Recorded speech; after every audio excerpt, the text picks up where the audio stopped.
Businesses are starting to slowly reopen, meaning more people will return back to work. This may be good news for us, but bad news for our pets.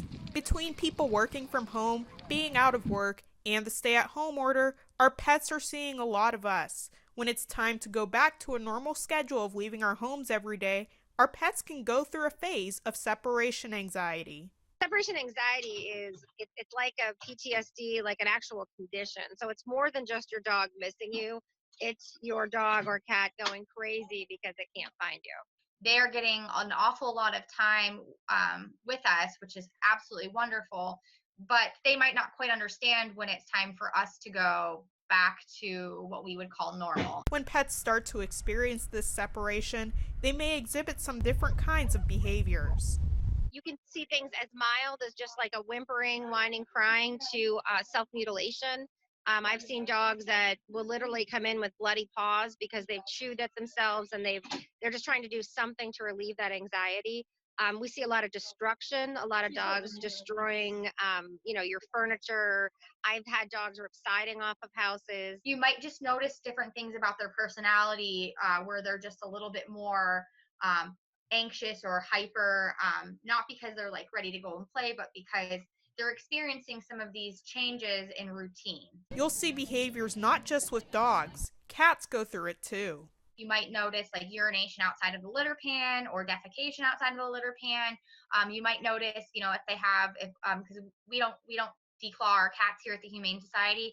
So you might notice that they're scratching at furniture or they're doing something that would be outside of what their ordinary behaviors would be. Urinating and defecating other than in the litter box is like one of the number one things that a cat will do when it's angry or mad at you or stressed out. Again, I've seen cats with the self-mutilation, pulling out hair, digging at themselves, doing things like that. Know that when they do these type of things, it's never a good idea to punish an animal.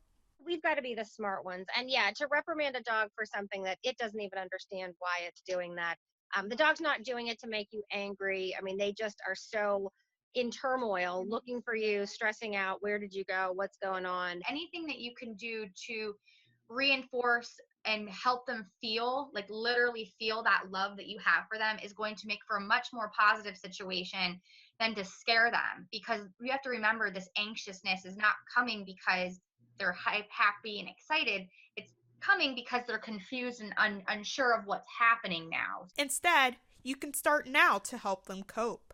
If you can even get in your car and go for like a drive around a peninsula or do something, start doing 20, 30 increments where you're leaving for a little period of time, where if your pet's free roam, just make sure there's nothing that they can get at in terms of like children's toys or anything that they could ingest that could harm them.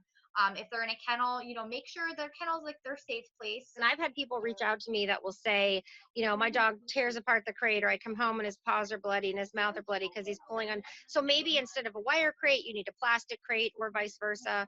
If you have a laundry room or an area that you can kind of make more kind of a safety, like a rubber room type of a thing, to make it a little bit of a safer area for the pet. You can also take your pet to work with you some days if that's an option, or come home to check on them during your break. If you notice severe anxiety in your pet, reach out to your veterinarian. The area shelters are here for you too.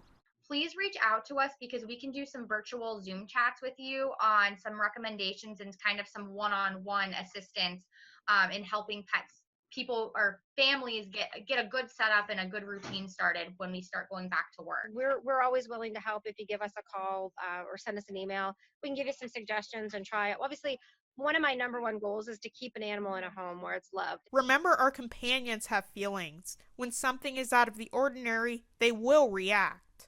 We love to think that our animals are people. We give them Instagram accounts and we put clothes on them and we, caption them saying things, but they're not. A lot of their behavior is driven by instinct. I think it's going to be just making sure that we're considering them and we're considering their attachment to us as their family.